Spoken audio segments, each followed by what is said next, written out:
Hey guys, Anthony Solis here for week 3, coming back to you guys on a good foot. Weather's nice out there, had a nice weekend, pretty hot weekend. Want to jump right into this video's 3.5 discussion on management skills that has to do with power. I have a lot of experience that had to do with the coercion power, coming from a factory job like I mentioned before, where that job was held like a dictatorship. They would literally use that power to put in fear with their employees, to make them do what they wanted to do, to increase production, to increase the time and speed, since that factory job at that time, was all about how fast can we get the jobs done in order to jump right into the next job. With the shift supervisors who were getting it from, they were the middle, who was getting it from the top of the chain. When the top manager was looking for reasons as to why production was slowing down, he was really easily tempted to just, start at the middle managers. It would just all trickle down. And at the end of the day, the environment was just negative due to this coercion power. You would literally walk into a job and thinking, do I have a job today?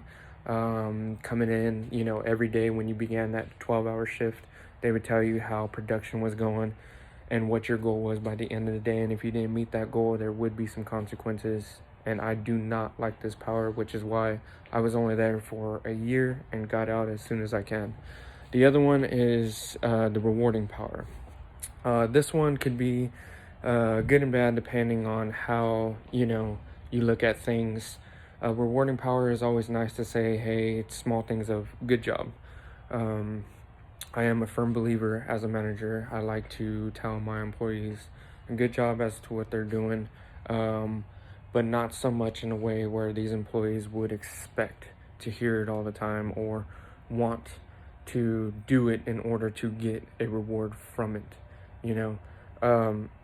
And rewarding, like I said, it could be big or small. It could be a good pat on the back, or it could be, hey, we do this well. We sell all these sales.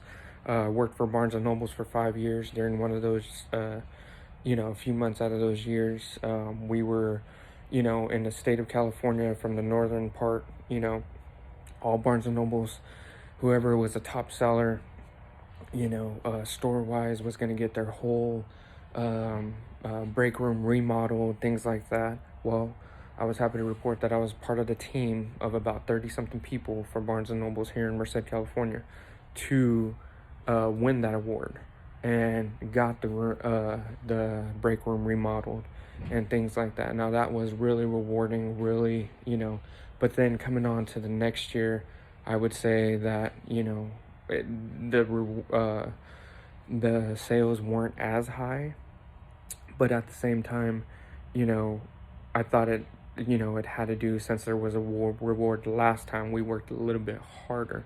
So depending on how you go about doing it, but at the end of the day, I do believe a good job could be a good thing and a bad thing at the same time, depending on the people, but never go into a coercion power, because that's just not going to work. And, like I said, coming from personal experiences, it's not a good thing to have.